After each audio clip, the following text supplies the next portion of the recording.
My name's Justin Steele. I'm going to be the MC for today. Our next step is to welcome our very important dignitaries and a couple of speeches we've got lined up for you today. So I would like to introduce you to, well, I'll first say who we have here today to talk. We've got Professor John Maynard, some representatives from the Wallatuka Institute, the Vice Chancellor and President of the University of Newcastle, Professor Alex Zielinski, AO, and Deputy Lord Mayor Declan Clausen. So please welcome Professor John Maynard to discuss connections between Indigenous and Chinese communities in the region. Ni hao, Wan Ying. John Maynard, Professor of Indigenous History with the Purai Global Indigenous History Centre and the Wallatuka Institute. As a Warramai man, to begin proceedings here today, I respectfully acknowledge that the traditional custodians, the Pamulang clan of the Awabakal people, and also our ancestors, both past and present, elders past and present. Just a quick touch on the long connections between Aboriginal Australia and China. In 1421 it has been thought that the Great Chinese Fleet actually visited Australia 350 years before James Cook.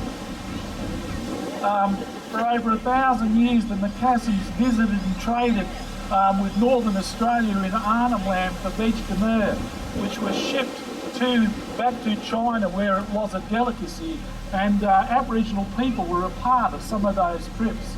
Of course, in the 19th century, the major gold rushes in Australia brought many Chinese people into Australia, and there was a lot of intermarriage between Aboriginal people and the Chinese. And so you have the Lees, the Pings, the Arsams, the RC families have a lot of Aboriginal connections with China in that respect. But here in Newcastle as well, there was a group of Chinese fishermen that settled in Newcastle in the 1850s and set up a fishing industry at Swansea, where the fish they caught was all cured and smoked, shipped to Sydney, but also exported to China. And that operated until the 1890s, that long connection again between Newcastle in that sense. In 1915, and the King's birthday celebrations in Newcastle, the Chinese community played a major part in that, and also in raising funds for the war effort. There were over 98 Chinese people, a part of a massive dragon that went along Hunter Street as part of that celebration. And some of the significant Chinese fruit and vegetable gardens that operated here in Newcastle, certainly through until the 1950s, one at Walls End, one at Mayfield, and a massive one at Sandgate. When my parents got married in the 1950s, all the fruit and vegetables for their wedding ceremony was bought from that Chinese garden that operated at Sandgate. And of course it continues on today with the China Merchant Company being a part of the conglomeration that runs the Newcastle port, the biggest coal port in the world. We have the Newcastle Jets, owned by the very wealthy Chinese electronics man Martin Lee, who actually saved the Newcastle Jets and took them to a grand final the year before last. And of course our connection at this university with Jack Ma and the Morley family and the incredible scholarship they set up and the benefits to our students at this university. And again, I acknowledge the Indigenous students who've had the incredible opportunity to visit China as part of that. So on behalf of Wallatuka and myself and all of our staff, we welcome everybody to this wonderful event, and I acknowledge the Confucius Centre here at the university as part of that. So thank you and welcome. Thank you, Professor Maynard. It truly is interesting, that connection between the Chinese and the Indigenous communities going all the way back, and those fishermen back in the 1850s there as well in the Newcastle area. So I would like to introduce next the Vice Chancellor and the President of the University of Newcastle, Professor Alex Zielinski, AO. Thank you, Justin, and good morning, everyone. So it's delighted to be here today for this important event for our university and our community here in the Hunter. So today's celebrations highlight the significant cultural contributions and connections that the city shares with China. I've got to say, John Maynard, you can tell he's a professor of history. He gave a great little historical sort of summarisation of Chinese influence in Australia, in the Hunter, and here in Newcastle. So thank you for that.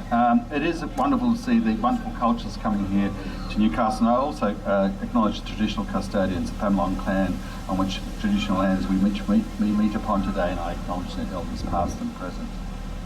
I want to also warmly welcome and acknowledge our special guest here, the Deputy Lord Mayor of the City of Newcastle, Declan Clausen. Still looks very young, a great alumnus of our university, but it still tells me he's the youngest Deputy Lord Mayor in Australia, so that's tremendous to see such achievement by such a young man. And of course, Sharon Clayton, Federal MP for Newcastle. Very welcome, Sharon, and nice to have you here again. And of course to the Wallatuka Institute for really helping organise and hosting today's event. And of course Justin Steele, our MC, thank you. But thank you to everyone who's come here today, and also particularly want to acknowledge our industry supporters and from the local community. So, University of Newcastle is delighted to be a partner to Newcastle China Week. It's part of our mission in the university to support social cohesion, strengthen the city's international links, and offer new educational experiences to the community. So China Week really does reflect this mission at work. But I've got to say that such celebrations, this organisation does require significant work and support. So we're very fortunate to secure the involvement of our sponsors. I really do like to acknowledge our sponsors today. Oak Cypress Lakes Resorts, the Hunter Valley and Tourism Association, Invest Hong Kong, PwC, Newcastle Airport, Tamerlane Organic Wines, Wine Selectors, Balloon Aloft, Hungerford Meats and Binori Dairy. So thank you to our sponsors. We really do appreciate your support and generosity. And they help theme, so by those sponsors you can see we had a great theme of wine tourism and connectivity. So this festival is now into its 6th year, and it gets bigger and better every year. So thank you to our organisers at the Confucius Centre for doing such a great job. So last year we had over 30,000 people attending the activities, and hopefully yesterday was a big success up in the Hunter Valley with our Wine and Tourism Forum there. So, and hopefully today it continues here at Callaghan, our beautiful Callaghan campus. So it's great to have you here, and please enjoy the university. You're always welcome here anytime. So I'd like to just probably finish up. Can I just encourage you to hold some of these things? I'm going to get blown away. It's great to have the community here, and as I said, and our university is very much focused on building global links, and particularly with China, and it's important to our international strategy and forums of a focus of a number of initiatives. So I really do want to wrap it up here, but I just want to again thank the Confucius Institute, our partner here, for providing excellent literacy programs in the Hunter. So thank you for that work. And through our Zhangzhou office, that we work with various universities and businesses for this important partners in research and education. I think I'll wrap up here, so it's a little bit. But I just want to say finally, thank you for joining us today. And hold on, sorry. Okay, thank you for joining us today. I hope you have a fun day and enjoy the dragon and lion dances. They're fantastic. The Ninja Warrior workshop and the cultural workshop. And I'm sure you'll love the live music and food. So thank you and enjoy the day. Thank you, Professor Zielinski. And let's hope this wind doesn't pick up anymore. It is a windy morning, isn't it? But it's a beautiful morning. And we have one final speech, so I'd like to welcome and introduce the Deputy Lord Mayor, Declan Clausen. Thank you so much, Justin, and thank you for the warm introduction and welcome to the University of Newcastle.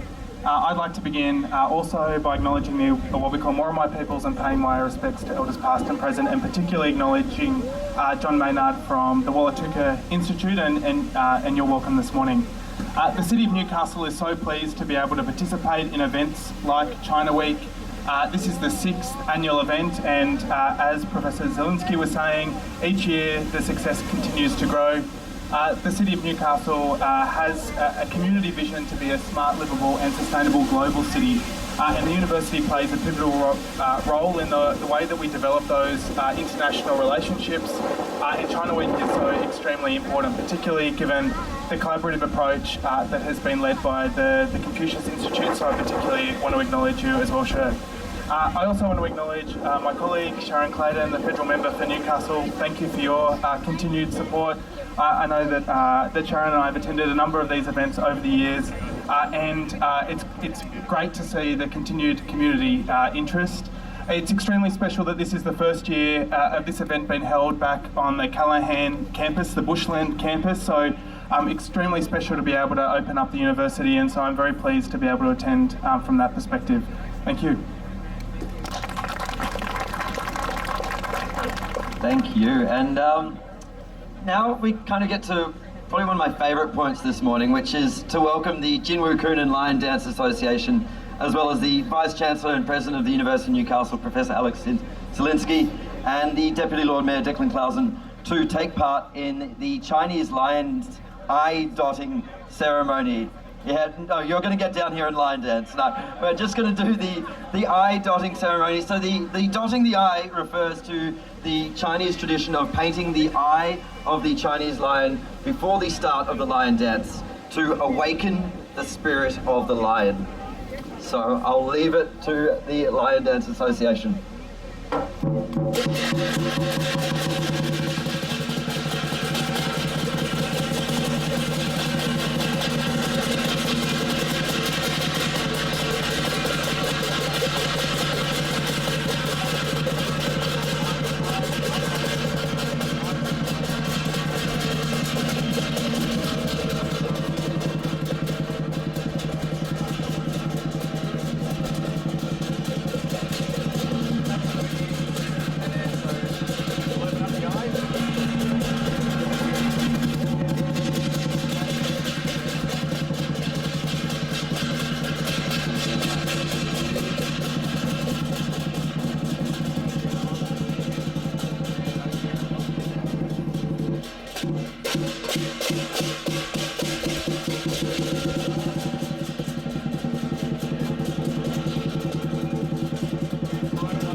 Thank you.